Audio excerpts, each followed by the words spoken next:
Welcome to another round of MTGA tasting notes.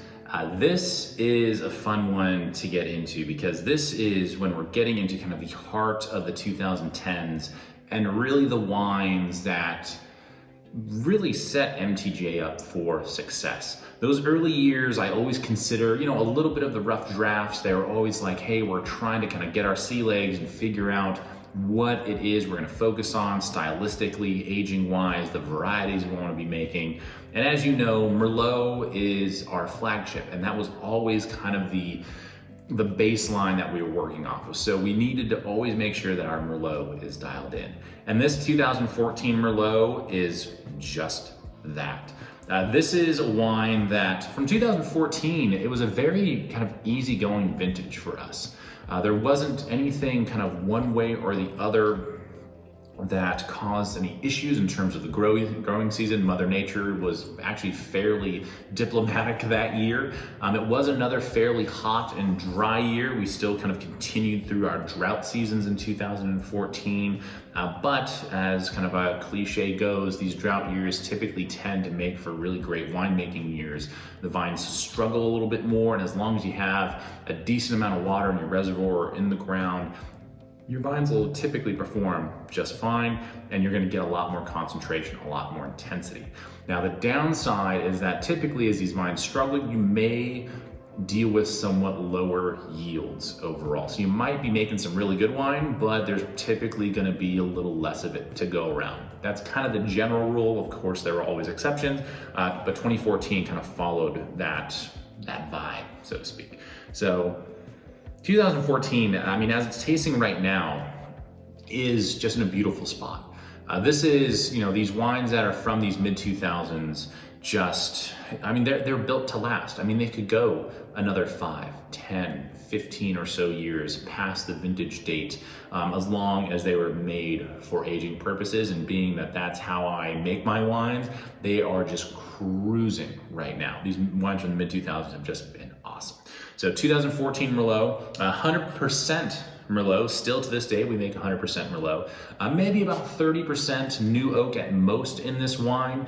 Just want to spice up this wine just a little bit with the oak program. I don't want to be too heavy-handed. I don't want to mask too much of the great fruit characteristics that Merlot has to offer. So just a little bit of new oak is used just to enhance it ever so slightly.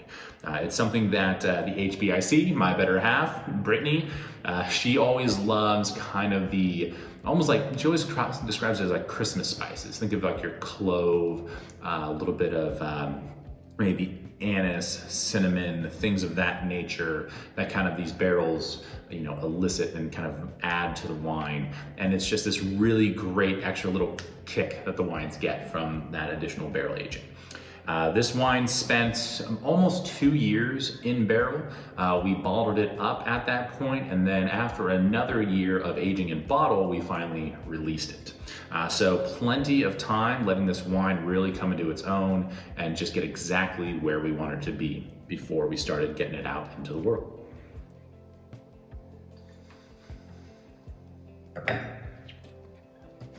And that is, I would say 2014 as it's tasting is just this, okay, like that's classic Merlot. That's exactly what you expect when you want that big, just sexy, big red wine. And it's got this really beautiful, like dense, like black cherry kind of fruit core to it.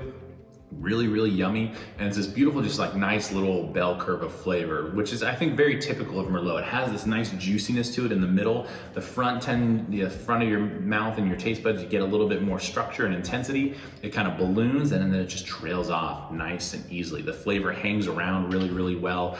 There's still some great kind of like mouth-watering like acidity to the wine, great structure. So if you're pairing it with any foods, it works really, really well.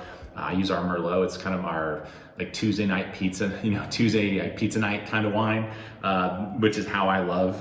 Everyone needs a Tuesday night pizza wine. Let's not kid ourselves.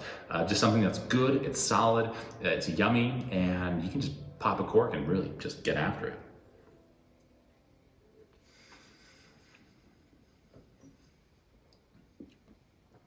And it just hangs around. It's a wine that it's not something that like tapers off and leaves you hanging. It's something that kind of makes you want to go back for more. Typically, I don't finish the wine in these tasting note videos, but this is what I'm not dumping out because it is just in a really, really amazing spot. Very, very happy with where this wine is and how it's ended up and how it's continued to evolve as time has gone on. As this wine gets older, it's definitely something that softens up a little bit more. You get a little bit more of those spicy characteristics. You get a little bit more of the earthiness. It's still very structured, still very complex, not showing any signs of slowing down. Even, you know, as this gets to that 10, probably closer to like 15-year-old range. So we're looking at, man, probably like 2029 before this wine needs, quote unquote, to be consumed. But even then, it might still have plenty of life left in it. Awesome, very stoked on where that is right now. And as I think I already mentioned that about those mid 2000 vintages, that 2013 through like 2016 are just like, they're outrageous. And the 2014 certainly follows that trend. It's just in a beautiful spot as it's tasting.